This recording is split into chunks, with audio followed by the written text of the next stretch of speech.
This is the crushed can lab. The first thing that I'm going to do is I'm going to put on my safety goggles, just because I don't want anything getting into my eyes. Now, the next thing that you want to do is you want to turn on the hot plate to 10. You can see here that I already have the hot plate turned on. So what you're going to do for this lab is you're going to have an empty can, an empty aluminum can, a little bit of water, about 50 milliliters, just enough to fill it up about 1 centimeter, and you're going to have a dish of ice water.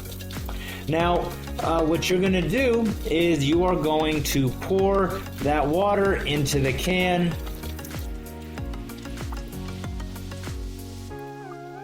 And like I said, it should fill it up about maybe 1 centimeter down at the bottom, right?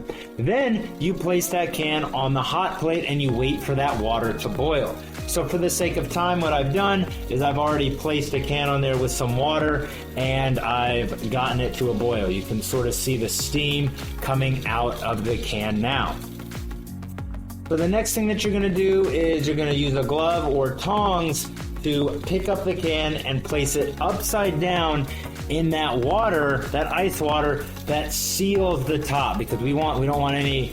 I'll tell you what we're going to do is we're just going to grab the can, right? And this is the part where safety first. So grab the can, quickly flip it over into the ice bath, and watch what happens.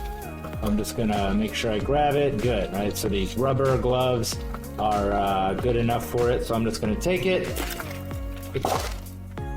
Ooh, there we go, right? So you can see there was a quick pop there, and the can was crushed, right? So I'm going to turn off the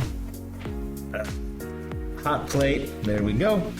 Okay, so just to review what happened, I'm going to go ahead and put up the 3 gas laws. I'm going to put a Boyle's Law, Charles' Law, and Gay-Lussac's Law.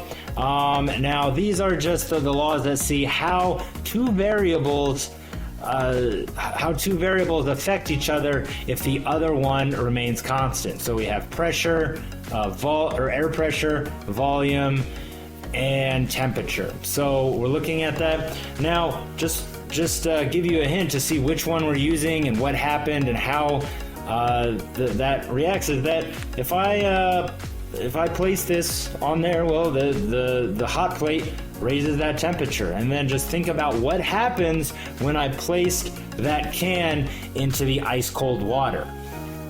So once again, this is the Crushed Can Lab.